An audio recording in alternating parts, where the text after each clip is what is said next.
ইতিহাসে এক এক করে 140 বছর বিদায় নিয়েছে। শিকাগোর সেই বেদনাদায়ক ঘটনা। প্রতি বছরই শ্রম দিবস পালিত হয় সারা বিশ্বে। জাতিসংঘ এটাকে আন্তর্জাতিক দিবস হিসাবে স্বীকৃতি দিয়েছে। এই সমস্ত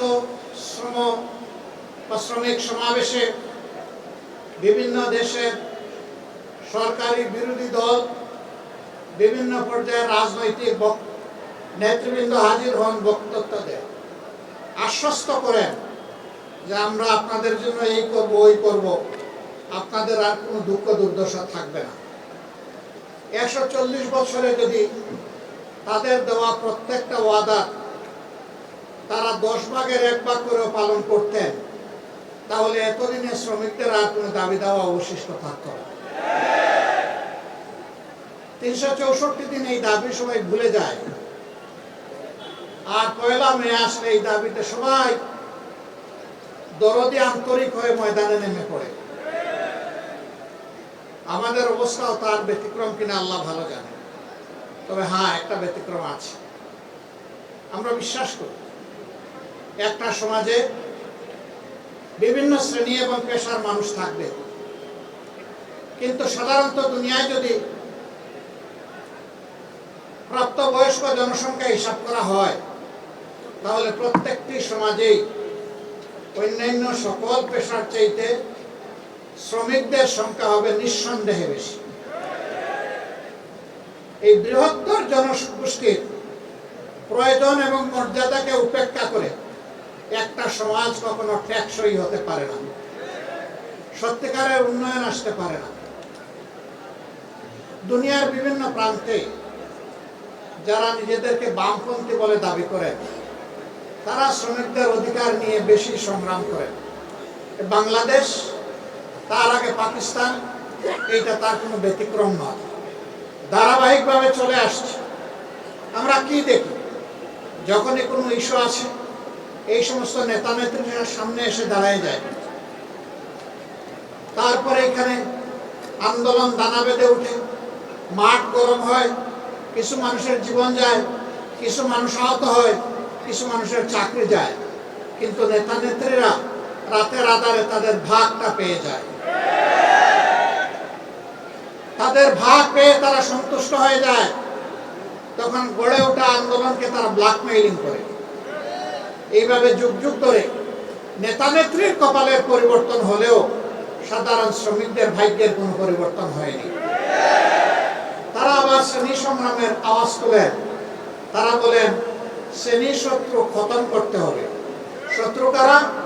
শত্রু হচ্ছে মালিক পক্ষ। আচ্ছা, মালিকও যদি না থাকে তাহলে শ্রমিকটা কাজ করবে কোথায়? আমরা ওই খতমের রাজনীতিতে বিশ্বাসী না। আমরা পারস্পরিক শ্রদ্ধা, মর্যাদা, ভালোবাসার রাজনীতিতে বিশ্বাসী। আমরা বিশ্বাস করি মালিক যদি শ্রমিকের উপর ইনসাফ করে, শ্রমিক তার সমস্ত যোগ্যতা উজাড় করে মালিককে সহযোগিতা করবে, কাজ করবে। কিন্তু মালিক যদি শ্রমিককে ঠকায়, তাইলে স্বাভাবিকভাবেই ছায়ার দিকে পা তুললে ছায়াও কিন্তু পা তুলে। তখন আর ওই শ্রমিক বন্ধুটি, ভাইটি, বোনটি তার সমস্ত যোগ্যতা উজাড় করে ওই মালিকের জন্য কিছু করবে না। এতে উভয়ে ক্ষতিগ্রস্ত হবে। আমরা কারোই ক্ষতি চাই না, আমরা চাই তাদের মধ্যে সমন্বয়। আজকে বাংলাদেশের 16 কোটি, 18 কোটি, 20 কোটি বিভিন্ন জন বিভিন্ন কথা বলে। তার মধ্যে বিশাল অঙ্গন জুড়ে শ্রমিকদের পদচারণা শুধু দেশের ভিতরে নয়, বাইরেও বটে। আজকে তো দেশের ভিতরে শ্রমিক ভাই বোনদের জন্য আমরা কথা বলছি, বাইরের যারা তারাও তো আমাদের ভাই বোন, তাদের জন্য কথা বলবে কে?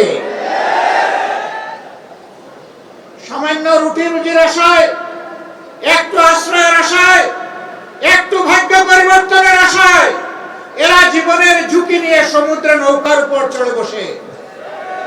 তারপরে কোনো একটা ঢেউ এসে তাদেরকে সমুদ্রের পেটে হজম করে ফেলে। আর কেউ ভাগ্যবশত চলতে চলতে, দুলতে দুলতে কোনো স্রোত যেখানে গিয়ে পৌঁছতে চায় সেই বন্দরে ভিড়ে। ওখানে ভিড়ার পর কারো জায়গা হয় কারাগারে, জঙ্গলে, তারপরে আস্তে আস্তে আস্তে পথ খুঁজে নেয়। সেই সমস্ত লোকেরা যখন একটু কাজকর্ম করে, তখন বিদেশের মাটিতে প্রাসাদ গড়ার চিন্তা করে না, তাদের অর্জিত সমস্ত সম্পদ প্রিয় দেশে আপনজনের জন্য, দেশের জন্য পাঠিয়ে দেয়। হ্যাঁ, বৈধ পথে অনেক শ্রমিক যান, তারা যাওয়ার পথেই দালালদের খপ্পরে পড়েন, সিন্ডিকেটের খপ্পরে পড়েন। যে টাকা দিয়ে পাশের দেশের দেশসমূহের লোকেরা যায়, তার চাইতে 3 গুণ 4 গুণ ওই দালালদেরকে দিয়ে তাদেরকে বিদেশে যেতে হয়। তখন তারা সেই টাকাটাও পুষাতে পারে না, তাদেরকে মানবতার জীবনযাপন করতে হয়। 2-4টা দেশে যাওয়ার সুযোগ হয়েছে, দেখার সুযোগ হয়েছে, তারা 3টা শিফটে 1টা সিট ভাগাভাগি করে ঘুমায়। সেই সিটের প্রস্থ হচ্ছে 2.5 হাত। একজন ঘুমাইলে ওখানে আরেকজন ঘুমাতে পারবে না। একজনের ঘুম না ভাঙলে আরেকজনকে অপেক্ষা করতে হবে দাঁড়িয়ে দাঁড়িয়ে। তাদের মুখের গ্রাস তারা স্যাক্রিফাইস করে দেশে টাকা পাঠায়। আমরা খুব সুন্দর করে বলি তারা ইন্টেন্স যোদ্ধা, কিন্তু এই যোদ্ধাদেরকে আমরা মর্যাদা দেই না। তারা যখন পাসপোর্ট রিনিউ করতে যায়, ঘাটে ঘাটে দালালের খপ্পরে পড়ে বিলম্বিত হয়ে তারা কষ্ট পায়।